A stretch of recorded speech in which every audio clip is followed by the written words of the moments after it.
Well, hi, Enrique and Diego. Thank you so much for joining us today. We are very excited to talk to you guys. I particularly wanted to talk to you about your experience as songwriters in a team. So, as you know, I've been a member of a songwriting team, a very intimate songwriting team with my husband for years, and I would imagine two brothers have that same kind of love-hate intimacy and magic that happens when you're really in a creative partnership with someone so close. So I kind of wanted to ask you some questions about your process in writing songs together and some of those experiences. So I'll start with this. What is the process like when you guys work on music together? How does it begin?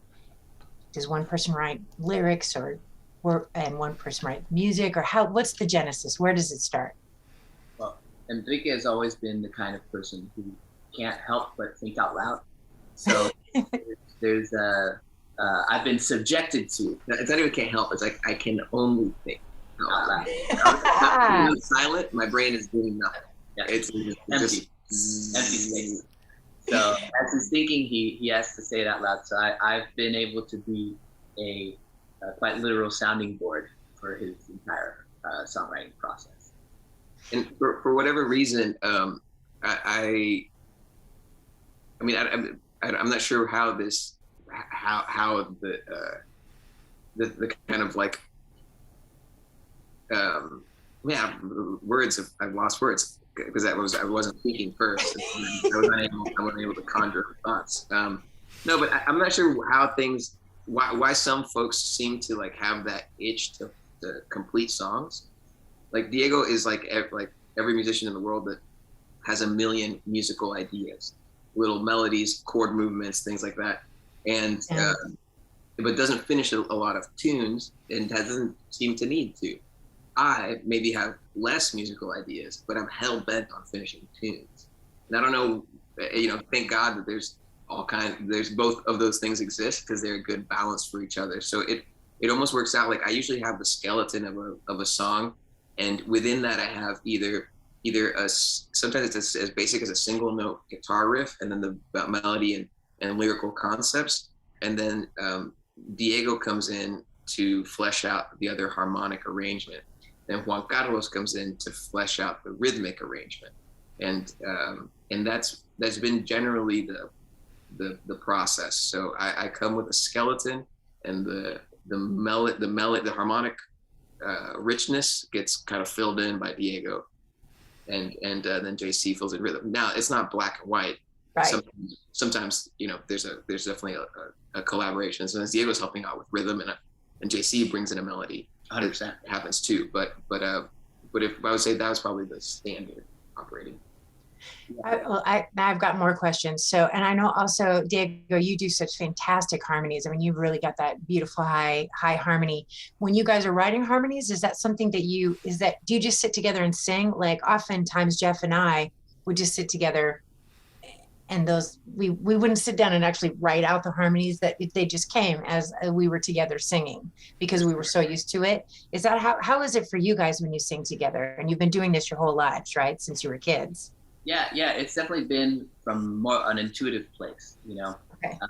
And I think my approach is based less on trying to think of like a perfect harmony or thinking like, oh, it's a third above or it's a third below, but what does that moment require? Like, do we need to have tension? And then my voice will do a harmony that maybe is adds tension, or a droning note if we need to add something to make it feel wider. But all those come intuitively just from sitting in the room together and playing together. So it's kind of like a bit of the arrangement approach is just inspired by what we feel like the song needs in that moment.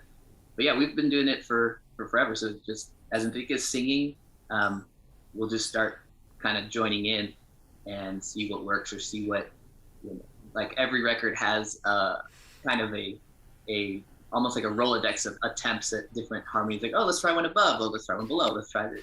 So we just filter it down after putting a bunch of paint on the wall. We remove what seemed like excess. And I'll say something to this quarantine experience. That when the pandemic was was more uncertain and there weren't vaccines out, and it was kind of questionable how often we should be with people. Our band would convene to record, like we have a new album that's going to come out, and we'd convene to record, and we would take a bit of a risk because nobody knew how risky you were being really at certain moments. It was like right past the initial like crazy shutdown, when then everybody's like, all right, some people have to go back to work, some people don't. What is safe? Well, we felt like, recording engineer, the band, producer, and we stayed in a space in Memphis that like that whole wing of a building was an artist residency that was closed for the 3 months of the heavy lockdown. So no one had been in there. It was just us in this like wing of an old Sears building in downtown Memphis. And then we just go to the recording studio. We'd have food brought in. We wouldn't even go, wouldn't go out to restaurants. And then we disperse and might disperse for 2 weeks after getting the bones of the song. And I think what was kind of cool about that is that it forced me to let go. I love every part of music making, so I like being involved. But because we're literally in separate homes and not really seeing each other, we kind of had to diversify efforts. So there's a song called Porcelina, and we had done this in the past, but it was never so as black and white. But it was like, this song needs Beatles harmonies. Like it needs to sound like there's like these 3-part stacked Beatles harmonies. Diego, go write them. And it's like, but it was like in a vacuum. Not Diego, go write that. Diego, you should think of them. And we're sitting all in the same room and we're hashing it out, and then we're collaborating. Yeah, we're like, all right, I didn't have the benefit of being like, okay, you sing this note. I'm doing all the parts on my own and kind of writing it into the Pro Tools at the time at home.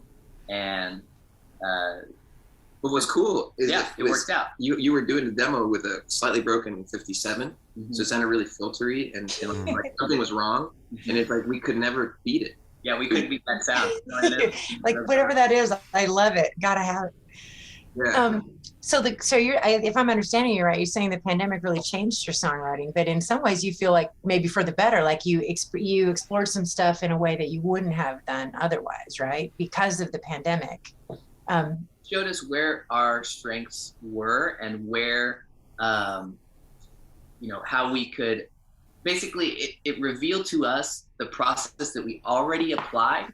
But if we weren't able to be in the same room, the things that we kind of intuitively understood about our process now actually had to be concretely not only experienced, but we had to spell it out and be like, okay, can you do this? Because we're not going to see each other for a couple weeks. So in this time, that's what you need to work on, and we'll come back together and see what we all came up with.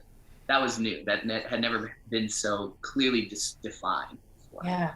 I'm excited to hear the new record. It's going to be to see what you guys did during the pandemic. It's going to be interesting. I think all the artists. It's been 2 years now, right? So I mean, it takes a while for things to.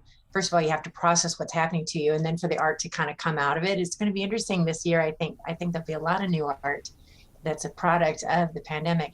Are some of the new songs? Do they deal with issues from the pandemic and from the racial violence and all the things? That first year was just absolute nightmare for all of us. I mean, does this new album deal with some of those issues? All the songs but one were written pre-pandemic. Got it. The second to last song is a song called Mama, and I wrote it weeks before the COVID-19 canceled South by Southwest. It was like February or something. It was winter 2020. And then there's a song called Calor, which was going to come out in March. And it looks like we really did lock that in. Yesterday we met with our label. We signed a deal out here with a cool label called Cosmica. And so we're really, thank you. And so I think, the first one does come out in March. That song was the only one that I wrote really when we were already locked down. We were already stuck at home. And I wrote it on my front porch, kind of in that, just kind of, that was like part of my process, just go out to the front porch and noodle, until look for songs and whatever. And, there wasn't a whole lot else to do. So that really helped. And I think part of speaking of the process of songwriting, I think musicians, I think artists are supposed to live on the outside of what you expect society expects from a person, right? Like you're supposed to be pushing that boundary to remind people like it's like a part of our role to remind people like, hey, it's all made up. All the rules are made up. It's, you know, like whatever, like we wear shirts only because somebody decided that was the best way to do it. It does make sense when it's cold out. I like having a shirt, but having a shirt is like, we made that shit up. You don't actually have to have a shirt on. There's no fucking rules.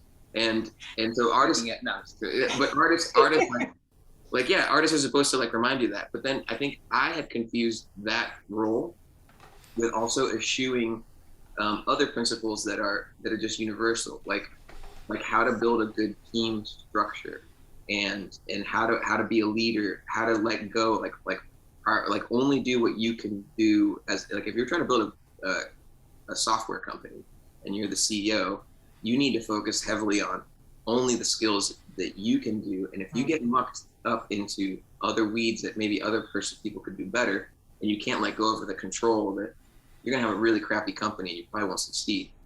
That's true in music. It just applied differently. And so I think the pandemic allowed the advice that we have received from wonderful mentors over the decade of tumbling through this journey, that like we were too busy, at least I'm speaking to myself, I was too busy to absorb it. Then life slammed me shut. And these conversations were just like in those quiet moments of kind of sitting with my thoughts, which I just said I struggle with if I'm not speaking, when I was sitting with those, these memories would come back of like advice that like Ruben Blades gave us, where he said like, I learned to not be so precious, to not chase perfection, let other people do things.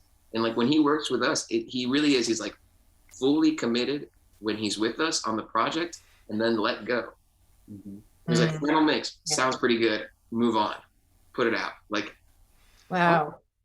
I would have thought like he had the power to send us on infinite rabbit holes of iterations or whatever. Because if he said, I don't like it, I wanted you to cue it differently, find a new mixer, blah, blah, blah, what the hell would he have done? Right. We would have stopped everything, Absolutely. found the money, found a new mixer, found, to make it happen.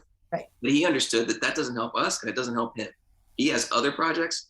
He did what his part, his gift, his melody and lyrics, and some arrangement ideas. That's his gift. He delivered his gift, moved on. Now he's delivering his gift somewhere else, and he let it be what it is. He left the seed that he needed to leave. I didn't understand what he had done until the pandemic slowed me down. And now, like, long roundabout story to say, being like, hey, my gift is like, I know what this song is supposed to mean. And Diego, go write Beatles harmonies. I don't care what the notes are. You don't have to run them by me. When you like it, we're done. Move forward. Yeah. That kind of attitude was new-ish. I will say though that the stark reality of the pandemic and the stakes being so high for all of us, really, like everyone's lives are quite literally on the line, and many people have lost their lives in this time. It brought to the forefront the importance of what we're doing. It also brought it brought to the forefront that, if we're doing this, if we're making music, if we're here to make this record, it better be because we really care about this. It better be because as this pandemic is trying to make us as a society re-examine our values, what's important to us. Mortality is in front of us. Do something because it's who you are. Do something because it matters to you, and don't waste time, because time is precious. So for us, in terms of our performances on the record, in terms of our emotional energy and how much we wanted to just let go, pour into it, give it everything we got, this time only made it like a beautiful pressure cooker to bring out the best in us. And so I think that this record's, the sounds of it and the performances on it really shine because of that. I can't wait to hear it. Tell us again the name of the record. I don't think we've announced that, but I can say the name of the next single is called Calor, and that's coming out in March. Coming out in March. When will this interview come out? Right away. Right away. Okay, yeah. So we'll wait to drop the name. Yeah, that sounds great. Good. We'll have something to look forward to. I just have a couple more questions, then I'm going to pass the baton to Bo. First of all, tell me, do you remember the first song that you wrote together? And I'm picturing, of course, of Spinal Tap, the famous scene, their first song they wrote together. But what do you remember what your first song was? Yes, I don't remember the title, but I can probably imitate it. It was like, they love, they eat, they bring us food. That's what parents like to do. They give us clothes that are real nice, even if they're at a high price. Price. Yeah. They love, they teach, they give us food. That's what parents like to do. That was the first. Yes. That was brilliant. You're putting that out next year, right? That's going to be, yeah. Last question. You two are a delight. And it's lovely to talk about some of the positive things that have happened in your partner, in your long brother relationship and partnership. But I'm sure, because I know this from my experience in a creative partnership, it doesn't always go exactly to plan. What happens when you guys disagree about the way things go? How do you resolve the issues when you're working with a creative partner in a collaboration and you're not seeing eye to eye? You know, I only say this because I feel like, one, I'm the younger brother. So then there is a general understanding as the younger brother that no matter what, you kind of back up your brother. Like, doesn't matter if he's right or wrong. At a certain point, even if I totally disagree, the best foot forward is always to back him up, only because then we're a united front. No matter what happens at that point, at least we're together. Yeah. But also, our disagreements in general end up being about such small things that very rarely do they make a big impact on like the overall goal. Like, we'll be disagreeing about, a word, or a symbol sound, or a an effect like this. Musically it might be an effect that goes like versus. No, that was not the right one. No, I think that was, so those nuances end up being so small that I don't find that we really butt heads on any serious issues or run into like serious dysfunction. And I don't think so. The only times we do get a little dysfunctional is when it is around work stress. Whether that is financial stress, over capacity, or like like there's a time where I used to feel that you had to bleed for it. Like, the song wouldn't be good if I hadn't not slept to get it, or I hadn't, like, it didn't hurt, which is kind of like a lesson about love. Like, if you assume love has to hurt, you're gonna have a bad time. It will hurt sometimes. You don't have to force it to hurt. Like, it's gonna happen. You don't have to go looking for it, right? You have to look. You don't have to go look for the hurt. No, that'll just happen. So you might as well enjoy the moment that doesn't hurt. So anyways, so sometimes we were pushing our physical capacity, like sleepiness, hadn't eaten enough, hadn't, and then we might be frustrated, but it's about something more like the mechanics of the business we're running than the creativity. And I think that like the lesson that I would pass on is, like, in a creative partnership, is let people, as much as possible, let people or inspire people to be leaders and take ownership of their section of the thing they're doing.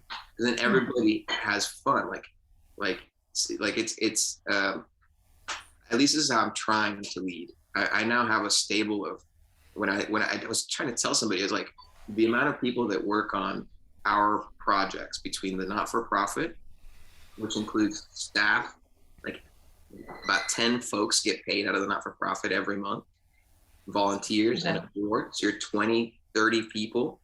And that's not counting a special event where you have 4 special teachers come in or whatever. So it's like 20, 30 people that I have to have some sort of line of communication with or work on these projects every month. And the band has a similar thing. You have a 3-person management team that we interface with daily. A booking agent, interns, the new label. So it's 2 more. And then there's and then there's video. The 4 of us. The 4 of us, content creation. That's another 5, 6 people that interface with. So all of a sudden we're talking about 50 people that are working on our creative output every month, even if it's like 1 hour a month or whatever that they have, or they're volunteering 1 hour a month towards helping a youth program, to whatever the scale is. It's like, shit, that's actually, you have to start to learn how to be a leader, or else you're going to screw it all up. And so I've been focusing a lot of my energy on that. And it has helped our interpersonal relationships because the thing that we're trying to accomplish is giving everyone space to like express themselves fully. And just like with, and it's not that different with adults as it is with kids. Like you walk into a music class and the kids have never written a song. You can't say, let's write a song. I'll give you 20 minutes, come back, tell me the song. You have to say, what mood do you want? Yeah. I'm angry. Okay. What, you like this chord or that chord? That chord. And then, you know, like, so letting people express themselves fully, but inside of the boundaries of the vision that's been set. If you can do that, then there's always going to be some sort of friction, but you can minimize it because you just say, hey, are you headed this direction? I am too. So let's do that. But you can have autonomy as long as you still steer that direction. Do you? But I'm going this way. And if you don't want to go that way, that's okay. Then find someone else who's going the direction you're trying to go. I'm going this way. I think like any healthy relationship includes that, you know, where it's both people are coming together for an area or an arena, and that arena can be huge, but it also will never encompass the fullness of each individual person. And like, you know, even though you have this shared space in your relationship, where each individual person still has all these other arenas and aspects to who they are. And so, you know, being a part of making movies is a huge part of my life. And in the same way, it's not the only part of my life or the only part of your artistic output. I feel like a lot of the creative rub between artists can come when they are trying to force one arena to encompass too many aspects of themselves, or you know, maybe they're not allowing themselves to have output in other arenas. And so it makes this one arena have that extra tension of needing to be the voice for too many things. Yeah, like you get out of balance, right? Like it gets unbalanced. I love what you said, that you always have each other's back no matter what. I totally get that too, that's no matter what might be going on between you guys, it's always you two are together. And I love that. And I think you're right that the secret is to delegate, I think is what you're talking about in that creative team. Let everybody love and have their own space and feel like they're contributing. That definitely helped us too when we started to divide and conquer, and to let people do the thing they're good at and have ownership over that little part. And then suddenly the team works a lot better. You guys are just a joy. It's just a joy. It's been so fun watching you guys, your meteoric rise. Despite COVID, you guys are just killing it still. It's really exciting. I think Bo has some questions for you, less about the creative partnership and more about some of the exciting programs that you guys are doing. Yeah, I just want them to say out loud what their nonprofit is and the Rebel Song Academy, all the working parts, and then I'll follow up. So 10 years ago, we, and I need to include Makako so he's not on this call with us, we decided to start a music camp at the Mattie Rhodes Center in the historic Northeast, and had no idea where that would take us. We just wanted to give back to the community, really following Maria Choran's lead, because she has had a 40-year history of doing art, dance education, ballet folklorico, Mexican dance, as a way to empower kids and make them feel proud of their immigrant roots. Well, I can't dance worth a shit, so we weren't going to do a dance thing. So we decided to do a music camp. And 10 years later, that camp, like if I tell the whole story, we'll spend too much time talking about it. But now it's a full organization that really focuses on songwriting and the creative process as a way to connect kids that same feeling that Maria was transmitting. Be proud of who you are. And writing a song can be a really powerful way to do that. So we are in the final phases of recruitment. The Rebel Song Academy starts mid-February, February 16th, Wednesday, February 16th. 12-week program, happens on Wednesday nights at Deep Space in downtown Kansas City, right across the street from the Kaufman Center. And it's a free program, but you have to be selected because we want the kids who really want to express themselves. But within this, in the last few years, we got a grant and multiple funders to build a recording studio in downtown Overland Park. And this year that becomes a resource for the songwriters to cut their teeth into. And now we have alumni because we've been doing this for years. And so we're creating an incubator for some of the alumni that are not teenagers. They want to be like Aaron and Bo, who have developed creative careers and have managed to make music a viable part of their life. And we want to help incubate them for doing so. And then the summer we host a music camp in the historic Northeast that is a part of this tradition. It harkens back to the 10 years of having a camp that's like, hey, if you never touched an instrument, show up, you're gonna have some fun, and you might fall in love with music in the process. Wow, well done. We'll put a donation button in the in the description. Anyway, my son Aiden has of course been involved with the program twice, and I'm really struck with how synergistic you can get with the Rebel Song Academy and art as mentorship on into making movies as a performing entity. And it seems so seamless. My organization, we have educational outreach, things like that, but they're so separated. And you guys are able to get this very respectful thread to the young artists and get them on enormous bandstands and experiences that no kid has normally. I mean, usually when a kid goes to music school, it's classes and recitals, and that's about it. But you do this real well, and I've seen you rehearse him and just do everything by ear 5 minutes before you go on stage, and you don't talk down to any of them. And it's a wild ride just to watch. Can you please speak to that and how you feel you can pull that off so successfully? It's funny that you bring that up. We've been kind of wanting to coin a making movies method, if you will, to teaching this music Yes. and approach to teaching. And it's informed by things that we've learned intuitively, some of the things that we stumbled into when we were starting that camp, and didn't know what the best way to teach would even be when you have a wide range of kids that some of them have never touched an instrument, and some of them might have a guitar at home, and it's like, what can we do? What are the basics about music? But when as we became adults and were playing music and got to have experiences, I even think of like the Folk Alliance being a really unique space where you still have the tradition of musicians just sitting in with any musician, and that it's just about no different than you and I are talking and having a conversation today. Any person can just join this conversation. They can say what they know how to say, or just sit and listen and be a part of it. And that's really all we're encouraging these people to do. It's not a lesson of trying to show some particular aspect of skill. It's just a lesson in join the conversation.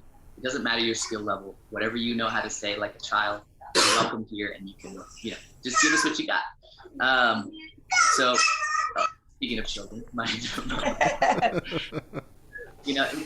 I was actually just reading about the Suzuki method, and he employs a similar approach of just the fact that children are able to pick up. We can wait. I think it'll be tricky audio the way you finish that. Okay.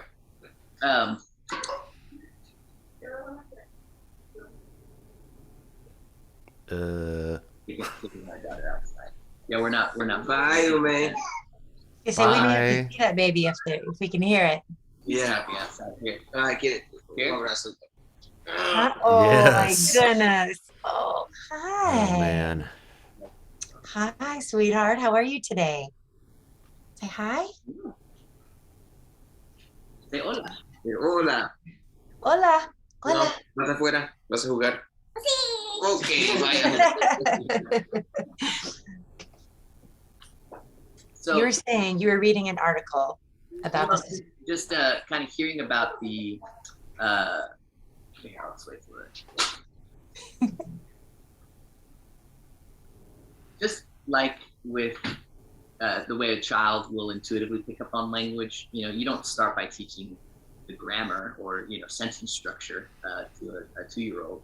You just talk to them, and whatever they say, you allow it to be part of the conversation. And that ended up being a model for how we were going to work with these young people. It's a skill that you learn with your ears. I don't need you to understand chord theory or song structure or try to show you the notes on, just use your ear. What sounds good? Let's throw you in. Whatever you can do is enough.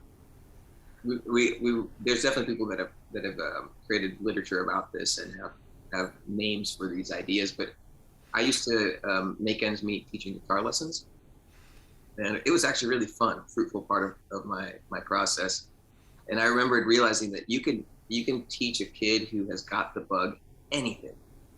The most complicated concepts and kind of, heady stuff, if they've got the bug. If they don't have the bug for music, they're not in love with music, you can't teach them anything. So the most important thing is just give them the bug, and then they'll find, they'll go consume it. Like, I didn't learn jazz chords because some teacher made me. I just wanted to learn anything, consume everything I could.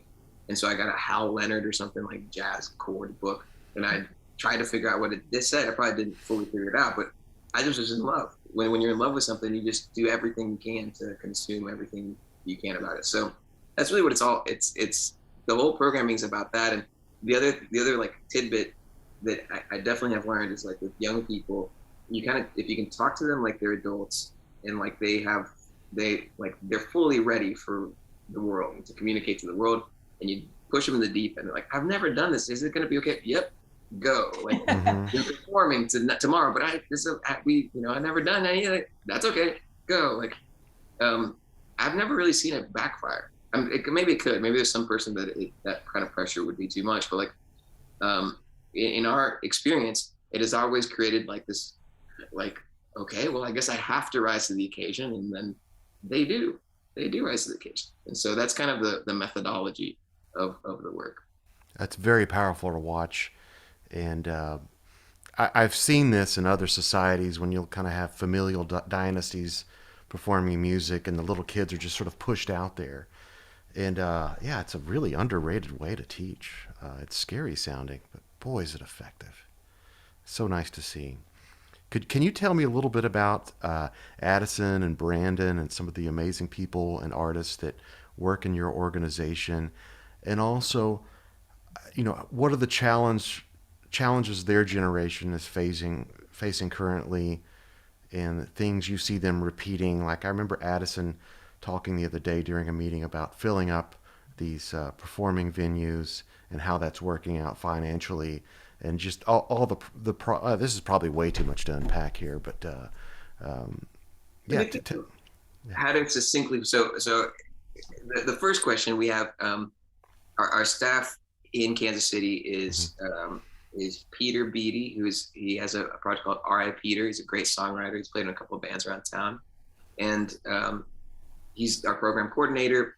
And then Brandon is helping. He's doing all the production coordination and management. So, like, when it's the recording studio stuff, when it's an event, to figure out, like, all right, we have 4 kids playing and one's playing ukulele, one's this. That means we have 3 DIs, 2 microphones, and all this work. And then he physically built that recording studio. He and one of our board members, hired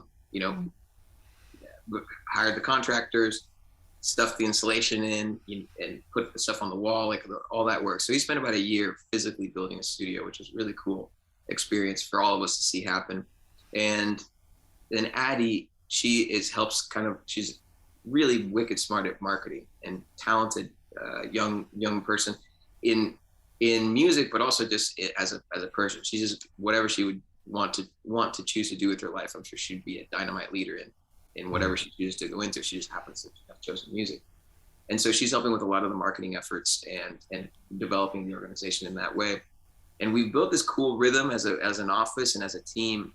And within that, we do have moments of kind of comparing notes on our artistic journey, and the reality is that the music industry has yet to level itself out. It feels like from the shift of music as a commodity, the music being like this free thing on tap that we all tap into, the reality that content, like, we're actually media companies, we're all creating content to be consumed, that we leverage the success of the audience of these contacts to sell the audience of this content to sell tickets to events.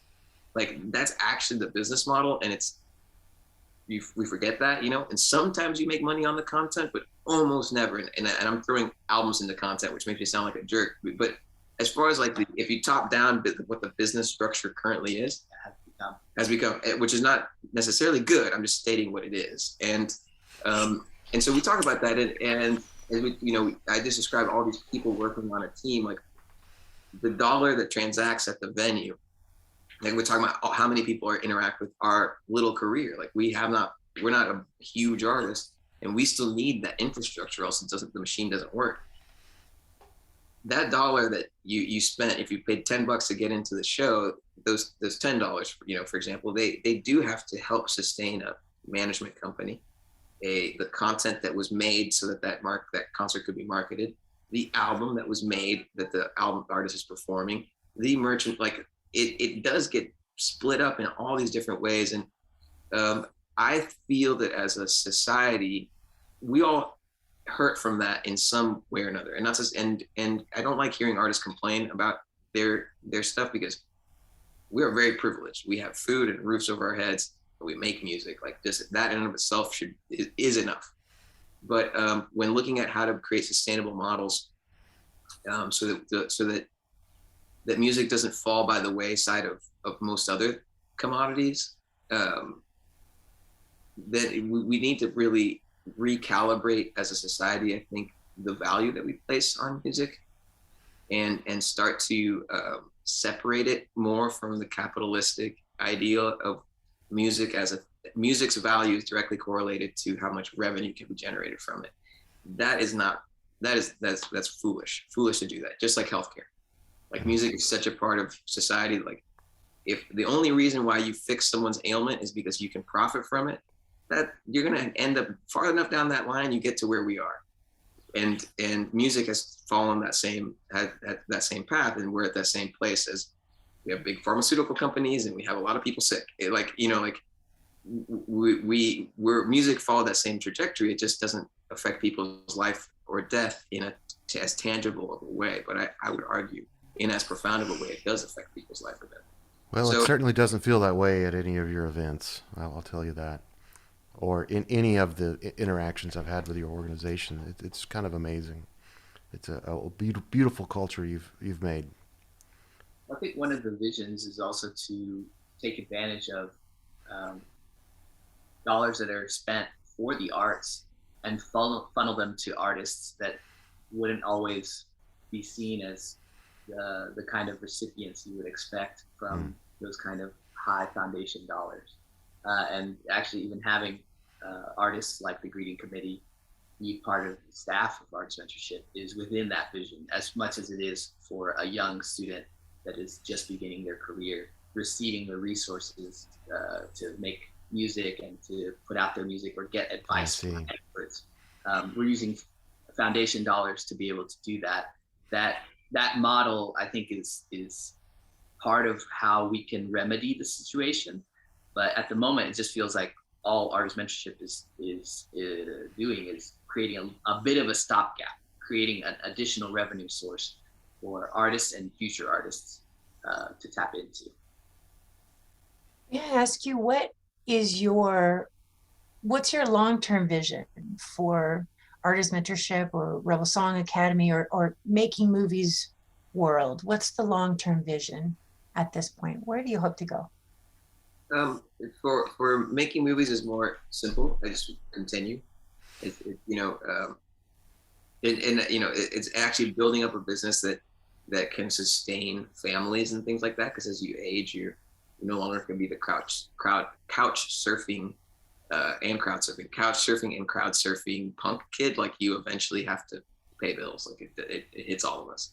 So building to that place where it's sustainable, so that we just can continue. We love it so much, and it really fills a really beautiful role in all of our lives. So that's it. Continue. Artist Mentorship is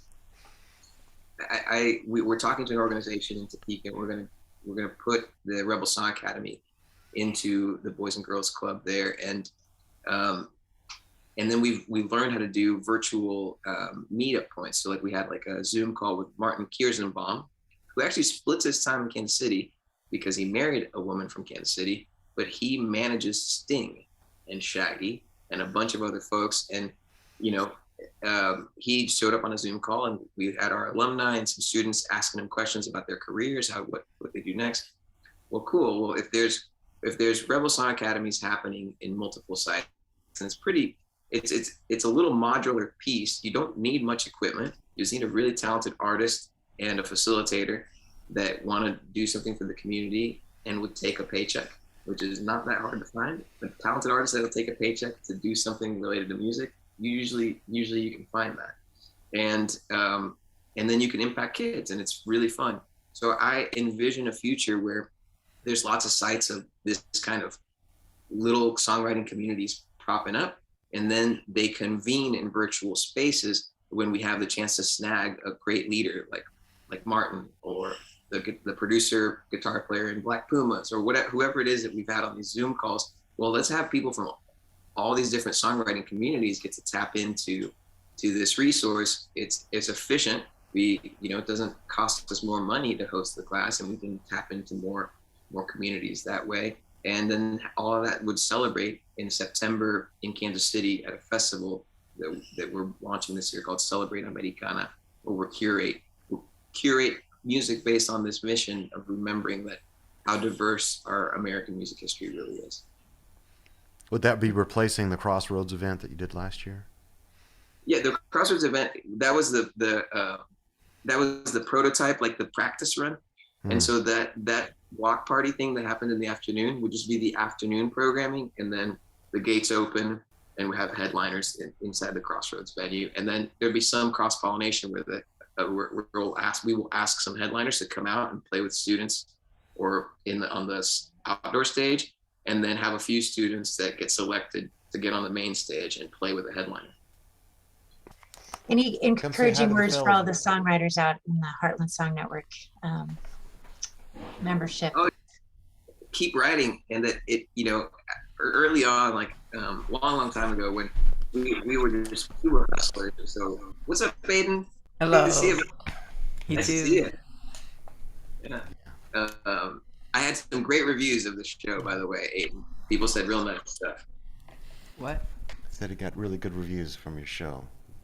The As a Making Movies thing, yeah. Oh no. Yeah. He's a rock star. He's a rock star already. Yeah, he's like, oh, what show did I do? Oh, that. Which one? Yeah. Which huge show at the Truman? What? Anyway, you were saying a word of encouragement to any of our Heartland Song Network members.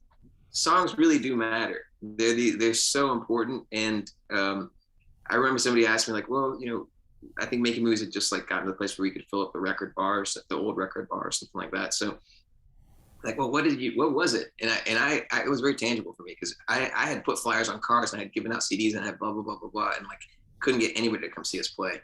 And then I wrote one good song, and people started to come. And then I wrote a second good song, and more people started to come. So songs they're really the heartbeat of trying to build a life in music. If you're tapped into songs, or you're connected to a great songwriter, then there's a lifeline there. So for all the songwriters, like, don't ever discount the importance of it, and don't give up. Many of my songs have died. Many songs were born a decade ago and had to lay dormant before I understood what to do with them, or what to make of them. And just carry on, continue. It's worth it. Yeah, let me tell you. What's that? I'd say, let me tell you, it's worth it. You might have to wait a while till a good one comes, though. That's the only real lesson. You had to wait like a decade and a half or something before he started hearing me write good songs. So he's been very patient. Oh my gosh, thank you guys so much. Bo, do you have anything else? No, that's it. That's all I wanted to know. But thank you, and it's an honor to be your neighbor. Well, not right now, but when you guys are in town. I wish we were where you are. It looks warm and sunny. We've got horrible winter weather here right now. So I know. I heard Enrique dipped out at the right moment. Yeah, I'm here in sunny California, Los Angeles. Beautiful. Looks gorgeous. Thank you guys. You're wonderful humans. So good to see you today. Thank you. Right back at you all. Yeah, much love. And maybe the last thing I would say is, without Bo telling me you can do this, I would have never started a not-for-profit. Hey. So Bo gets tons of credit for that, and that's why we all need really good mentors in our life. People that have walked the path a little farther than you have, and say, "Hey, you're okay. Just keep walking." So, hey, I'm learning from what you're doing now. It's incredible. I think that's the thing, right? It's the peer network. I mean, everybody at some point or another is the teacher or the student, and it changes throughout your life, because you get one thing figured out, and then there's just another new thing to get figured out. So having this peer network is just, it's so important. It's a rich thing. I never take it for granted. Agreed. Well, thank you all. We'll talk soon.